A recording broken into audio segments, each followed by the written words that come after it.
fiquei encarando uma garota, pele morena, olhar cansado, cabelo ondulado. Ela gostava de ficar sozinha, mas se sentir sozinha era uma tortura. Ela gostava de falar, mas tinha medo de incomodar. Gostava do mar, quando tava triste, suas lágrimas se misturavam na água salgada.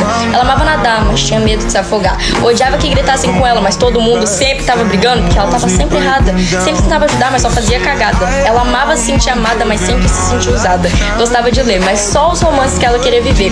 Ou histórias de terror, que queriam assustar com palavras escritas em páginas. Gostava de roupas largas, porque quando usava parecia seu pai. Ela odiava o sorriso, mas amava as fotos distraídas dela sorrindo. Ela amava abraços, mas só de quem ela gostava. Odiava contato físico com quem não conhecia.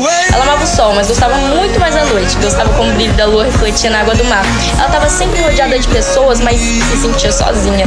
Ela gostava de andar de skate, mas tinha medo de se machucar. Ela começou a esconder seu sentimento, porque quando tentava falar, começava a chorar, e isso irritava as pessoas.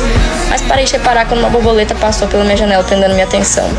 E quando eu fui olhar a garota de novo, eu só vi meu reflexo no espelho.